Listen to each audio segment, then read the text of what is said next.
Hello everybody and welcome back to another Ayoto Corporation video. Today we're going to be taking a look at Kine. Now Kine is a puzzle game. It's sort of almost a platformer from Gwen Frey and the Chump Squad, and it's available for 20 bucks on everything. And I do mean everything.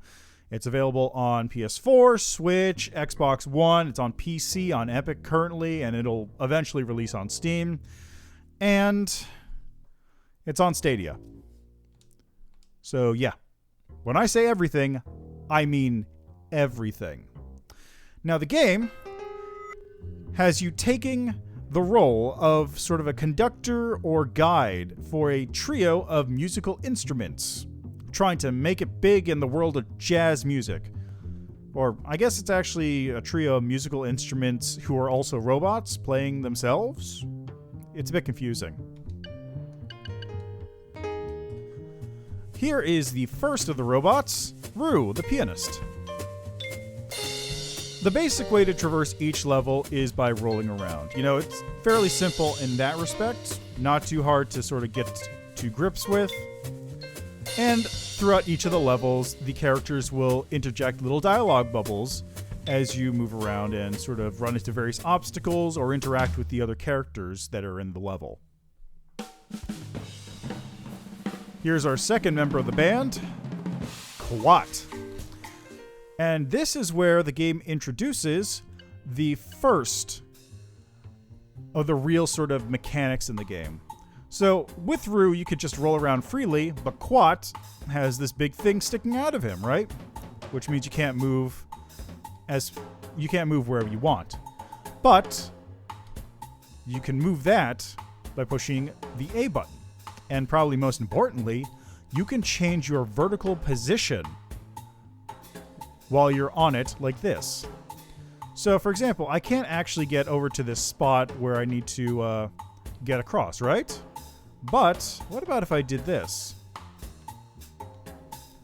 Now my position has been changed so I can land over here without a problem and just roll right to the finish. And that's how all these levels go. It's all about Oops, I messed that up. It's all about positioning yourself and learning how to get around the level. So, because for example, this thing here, it's sticking out the side, right? I can't, whoops. Sorry, the camera's a bit finicky sometimes.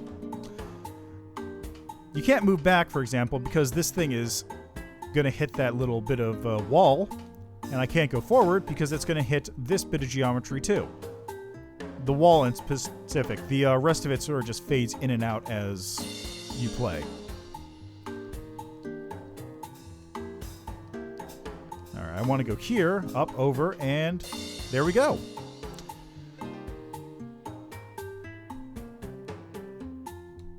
Now, each of the levels has you getting towards some end goal. It's always going to be getting to like some kind of music stand, or in this case, I'm trying to get to the accordion that I spotted earlier. And now that oh, wait, I just realized she left behind her like organ pipes.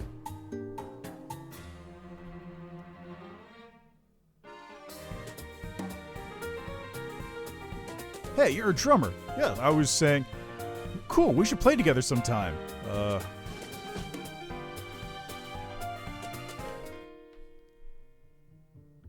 And that's how the basic gameplay goes. You have to take each of your characters. They have different quirks and different ways they sort of interact when you change their instruments around. Quat's probably the simplest one. Because if I get to Rue here, I have completed the game, by the way. It took me about 6 hours, so not the longest game, but also a good time frame for a puzzle game. So Rue, unlike Quat, has two states she can be in. She can have her back extended out like this, or she can have her sides extended out. And of course they have different properties. For example, doing this means I can't rotate that way, and having this thing out back means that I can't rotate in specific ways that goes in. And of course if I swap between them, I have to change my positioning appropriately. So let me see here. Yeah, got it. Now, most of the early levels, you're pretty safe. You can't completely screw yourself over with a bunch of these, but if you do, the game, of course, has the option to either go back a step or restart the puzzle entirely. And the puzzles, of course, have various kinds. In some cases, you have to roll around the world and try and figure out a path through. In other cases, like this one, you have to push yourself through the world by adjusting the way you're laid out.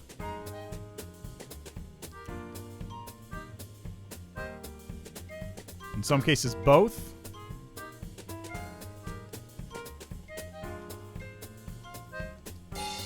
Just like that.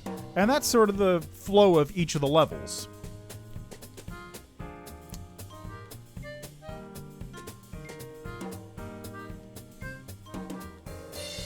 Yeah, I got it.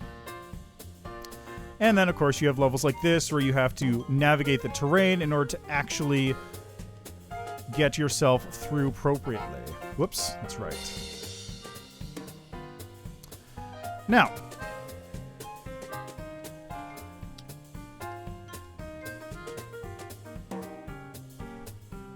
yeah, I screwed myself up there.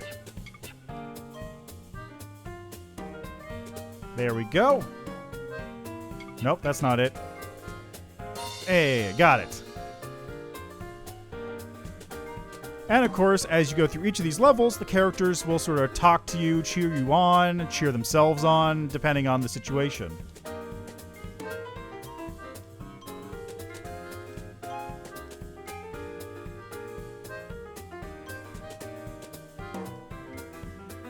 Okay, if I go here... No?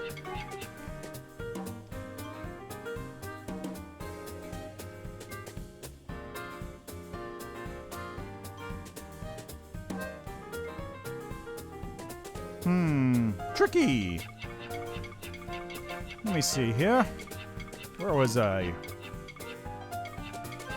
One problem is that if you screw up, you do have to go back through all your steps, which can be kind of tedious if you have something like that going on.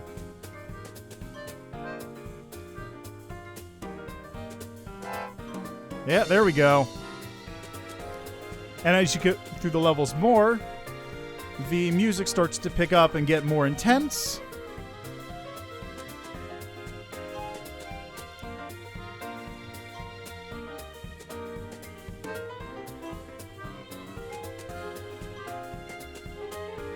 Which is a really nice touch.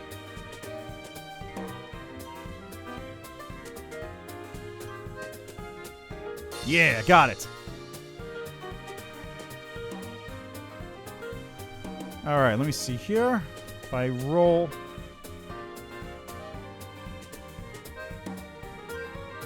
Nope, don't want to do that.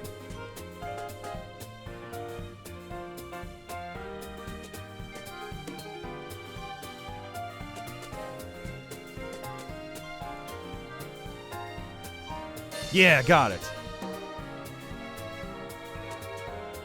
Oh, it's so close to the next level.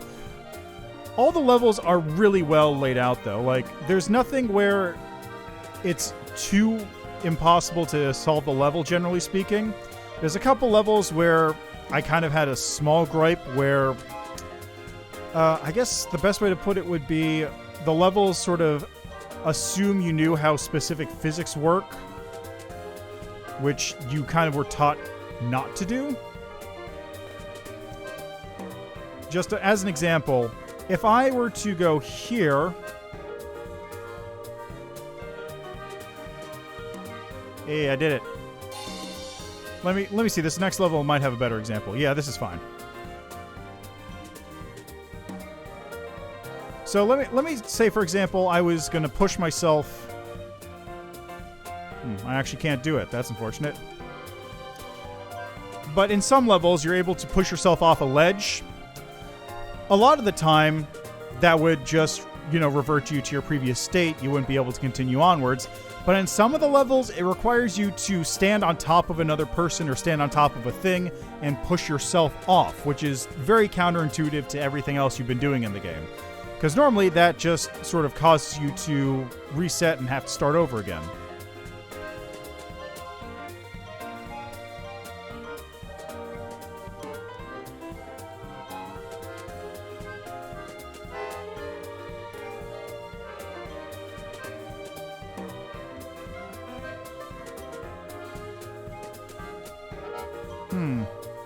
This is tricky. I appear to have screwed myself up a little bit.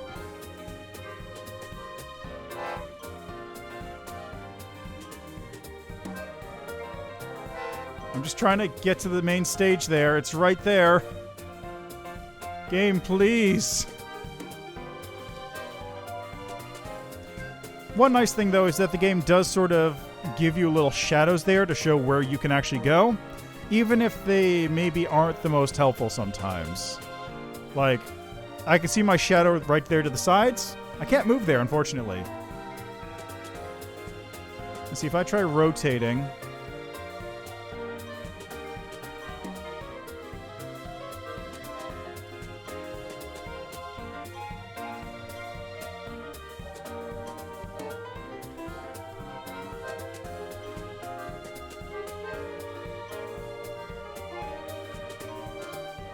Okay, let me see if this works.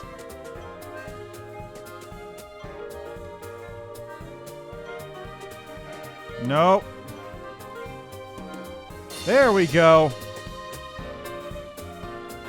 And this is the trio of characters all together and on top of the main stage, ready to make it their big break. Now let me just show you the last character here for a second, as well as some of the other stuff you can do. So I mentioned before that this character likes to dance. Or, I didn't mention this character specifically, but I mentioned there is dancing.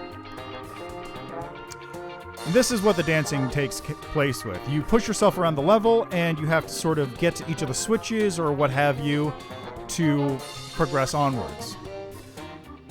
And it's a lot of sort of physics almost based puzzles where you have to get yourself in position, push yourself, push other platforms around. It's really cool puzzle design.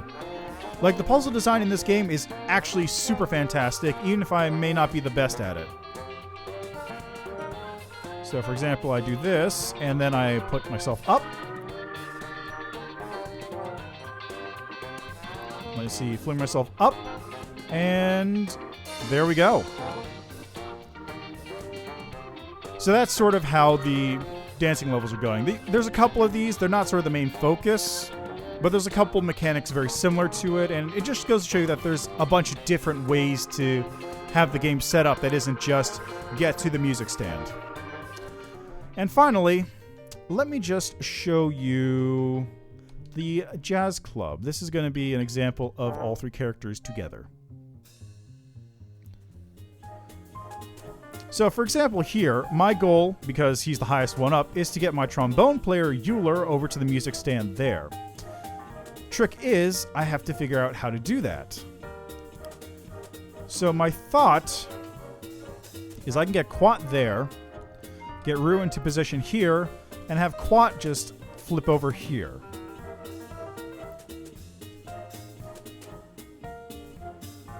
Let me see, if I do Euler... Euler can land right there, so if I have Rue expand up, Euler can just go like this and flip onto this platform. Yeah, so that'll line him up to land here.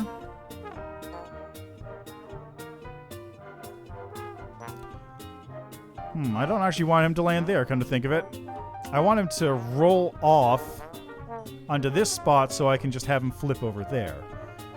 So let me see. If I go back to Rue, drop her down, Quat over here, Rue over here, like this.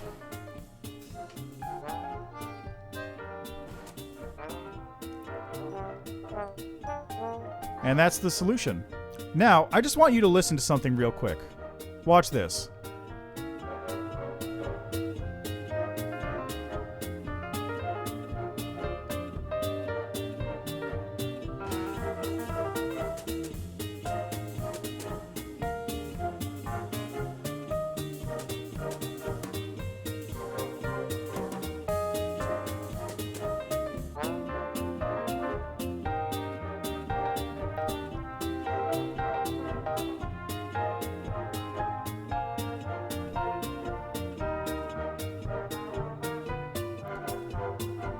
Do you hear the music changing in the background as I switch characters?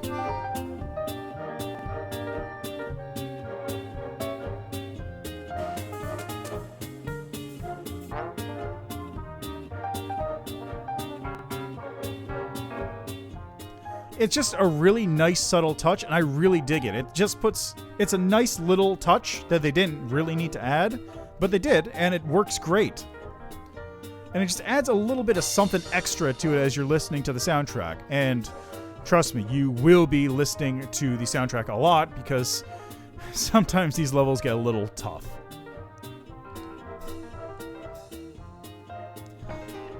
Now, the game does have sort of a story of the characters learning to work together as a band, like advancing through the ranks of musicians, making their big break, that sort of stuff.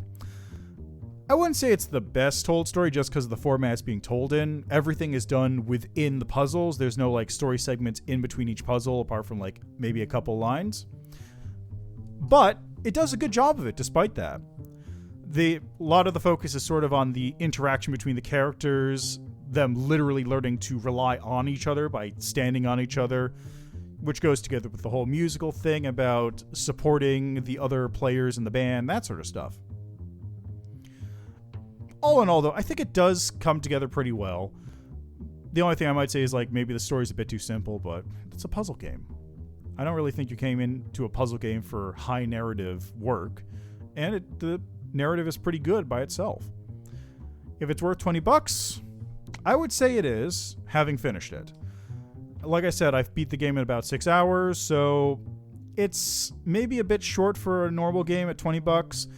But at the same time, I played shorter games, much shorter games, and it's a good 6 hours to beat it.